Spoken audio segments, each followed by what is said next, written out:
আসসালামু আলাইকুম। এই ভিডিওটা দেখেন।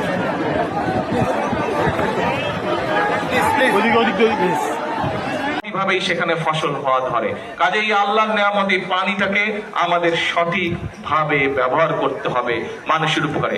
এবং শুধু এই খাল না, তো খালের পাশে যে জায়গাটা হবে সেখানে আমরা প্রায় 7,000 ইনশাল্লাহ বৃক্ষরোপণ করব। এই বৃক্ষরোপণ করলে এটার পাশ দিয়ে মানুষ আসতে যাবে।